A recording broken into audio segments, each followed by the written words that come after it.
Alright, hello everyone. So, update 19.4.2 just came out, which is the precursor to the Nidus update, and there are some reasonably large changes that I would like to go over and break down the important stuff for you guys, because there's a lot of good stuff in here.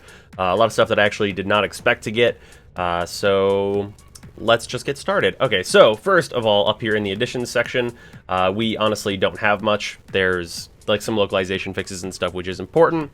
Nothing huge. Sortie changes, however, are the big thing. We no longer have Nitane, and boosters have been added in their place, and it's a crafted Exilus instead of a blueprint now, so it is no longer a useless reward, because a built Exilus is actually fine. That thing takes 2 forma to build normally. That stuff is all great. Other sortie changes. Survival is down 5 minutes, and excavation has been cut in half. Instead of 1,000, it is now 500, so those missions will no longer be incredibly long, so that's good. Survival reduction, probably not needed, but whatever, it's fine. For those multi-survival days, it will be a very welcome change. So that stuff is great. Fantastic stuff there. Conclave, clan only. Some of you guys that are actually into Conclave, both of you, will really enjoy that, and that stuff's fine. But bigger things down here, we have Arcanes finally changing to no longer consume a distiller. You still need 1 in order to do it, but that's not a big deal. You can get those from any syndicate. Once you pick up 1, you can move your arcanes around willy-nilly on any cosmetic you want. And while I don't think that is as far as I would like to go with that, maybe have like ABC arcane setups that you could build for, while that would be nice, that's significantly more work, and this is a very welcome change for now. So that's outstanding. And otherwise, we have Glaive Prime buffs, which are very welcome, and Sicarus Prime buffs, which are absurd. It is worth noting, however, that the Glaive buffs aren't working right now. They don't appear to be in, like the stats in the arsenal aren't changed, and I wasn't noticing anything when I was just swinging it around a bit, but the Sicarus buffs are quite nice. We'll be looking at that stuff whenever we get a little bit lower down to some other changes. So that stuff's great. The Glaive definitely needed a buff. With those changes, once they go in, I think you might actually be able to regularly get away with just using it as just a weapon with Astral Twilight, because that proc chance at 20%, it's a much larger buff than it appears to be, and forced knockdowns and forced bleed status. That's good stuff, especially if that is just on regular swing. That's enormous. So there's a lot of potential for the Glaive Prime to kind of come into its own and be the glaive that you should definitely use. So that's very important. Otherwise, the Sicarus Prime is no longer total dog shit. So good. That's what it made great. It needed to be that way. It's probably not gonna change the world, but it's definitely gonna be useful now. Like, if you have it, it's not just like a junk thing that's sitting around. It's like, I need to test it more, obviously. But I think just seeing the stat changes, I'm willing to say that it is going to be a choice weapon for people that like burst, and that's fine. So that's outstanding. Otherwise, down here, more important changes, nullifier changes. So I've seen a lot of people on like the Reddit and such saying that these are like purely nerfs to nullifiers, and that's not true. In fact, it is kind of very not true in certain ways. There's certain cases where we need to see where it applies and what counts as a certain type of damage. On the whole, these are very good changes, though, for nullifiers. So, nullifiers are always deactivated whenever they don't know where you are. So they don't turn their shields on unless they know you're there. That makes sense. Why would they have it on all the time? I would if I was a nullifier, I'd have mine on all the time, but whatever. Makes stealth way more viable for a huge amount of Warframes. So that stuff's great, without needing a gun, of course. So that's huge. And then arrows in general and bows are more able to hit the shield, which I don't understand exactly what that means. I don't know if that means that bow weapons will have to deal with less shield gates, or bows will reduce shield gates by multiple. I need to test it more.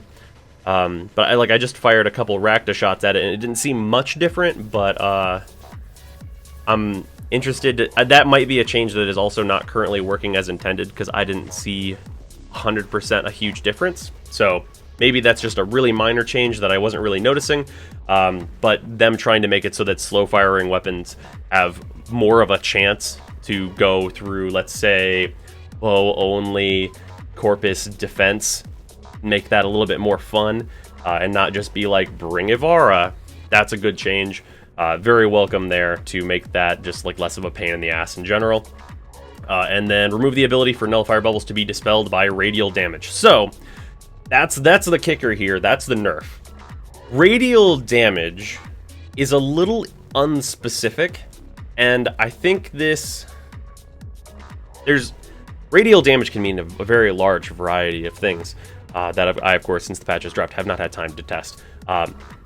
But what I think it means is weapons like the Zenistar, and then potentially spin attacks, but I'm not 100% on that, because spin attacks are radial, but I don't know if they would count into radial damage, because that's a certain classification, and I don't know how things get added into that, because spin attacks might just be melee damage, whereas the Zenistar is a specific effect, and it seems kind of targeted at that, but what that turns out to actually impact, like the nullifiers as, will be a little interesting.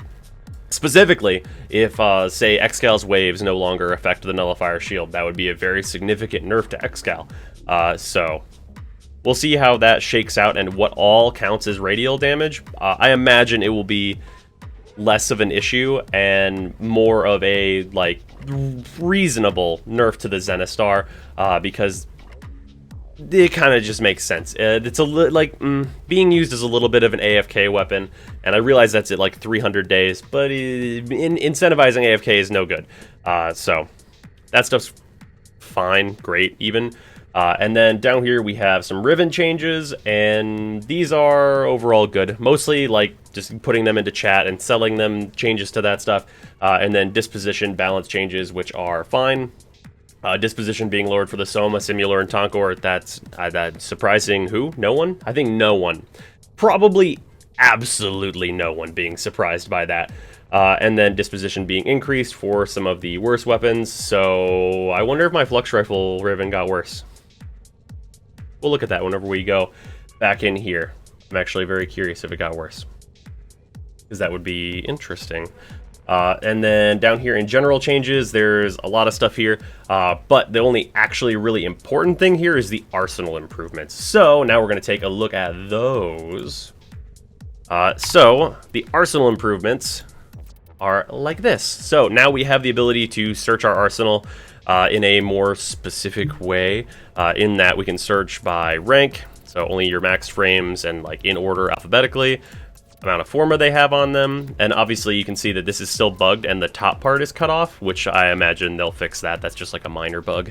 But you can see like them by forma count and by how much you've used them and all that stuff all the way down.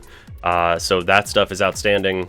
Having an easier way to search through all this stuff is going to be a very welcome change, although I will probably just continue to use the search bar trying to find whatever I'm using. As you can see with this though, excellent armaments, operator. I was messing around with some build stuff on here.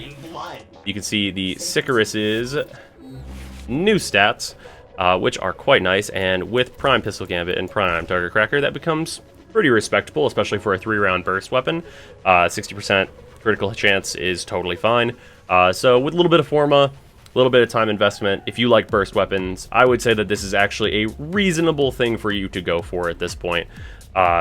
Like, it's not beating the Lex Prime, but I'm happy to see that it is now no longer complete dog shit. A very welcome change. And as you can see here, Lex Prime is a little extra buggy. Whoop. As you can see here, the changes to this appear to not have gone in yet. So that's unfortunate. I'll be very curious to test this thing out whenever it's done.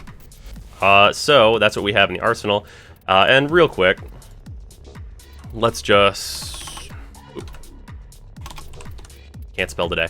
Let's just look at that Flux Rifle and see if it got worse, because it'll be hilarious if that's the case. It totally did get worse. So, fun fact, hilarious even, disposition affects negatives more negatively. So because the disposition of the Flux Rifle got better in most cases, as in these top 3 stats, where like my toxin damage and my damage to corpus and slash went up. Whenever your disposition gets better, your downsides also get worse. So this has like almost negative 200% damage now, which is hilarious to me. So that's outstanding. I actually love that a lot. Having terrible ribbons has a little bit of an appeal for me now, because I like a part of me likes laser pointers. Hopefully we get ribbons actually changed and improved. Also, because I know someone's going to ask, this black background that I have is being caused by this being in front of the camera. So if you want to do that, you can set up a black display and it will do this for you. So that stuff is all fantastic. So now let's switch back over here. Pop this back up. And then down here in the general fixes, we have a relic search fix and an accuracy fix for projectile weapons. And that's in this kind of entire section. There's a lot of minor fixes, a lot of little tiny things in here. But the main things are that the relic search is fixed, which we'll show in a moment. And the accuracy fix for projectile weapons is a little non-specific because it is for weapons that have lower accuracy that also have multi-shot. So a part of me hopes that fixed Spira Prime's inaccuracy problem, and with the way that weapon works in general, but that has stated 100 accuracy, so I don't know if that will be fixed, and I still need to test that. But hoping that changes that, because then we will have a thrown weapon that is very worth using. So I can hope, but I still need to test that stuff out.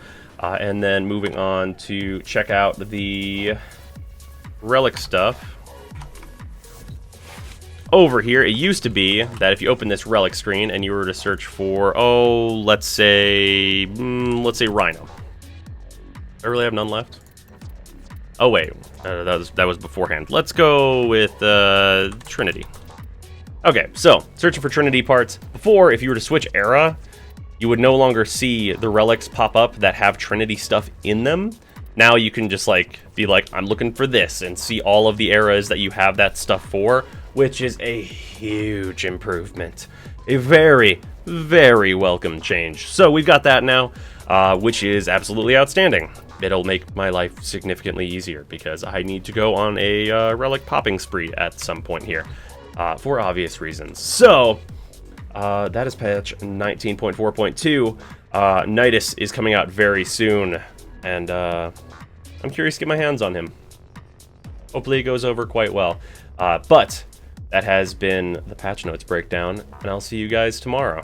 Or, well, later today, because it's 2 a.m. right now, and there's a Why Would You Use today as well. Sorry I have been gone. You'll notice my voice is significantly deeper, probably. At least I'm noticing it. If you don't notice it, whatever. From me being very sick recently, but I'm pretty much totally better now. So, yeah. I'll be getting back into videos, getting some stuff done that I've been saying I'm going to be getting done for a while. So, yeah, I'll see you guys tomorrow. Or later today, as I said before. Anyway, video's over. Bye-bye.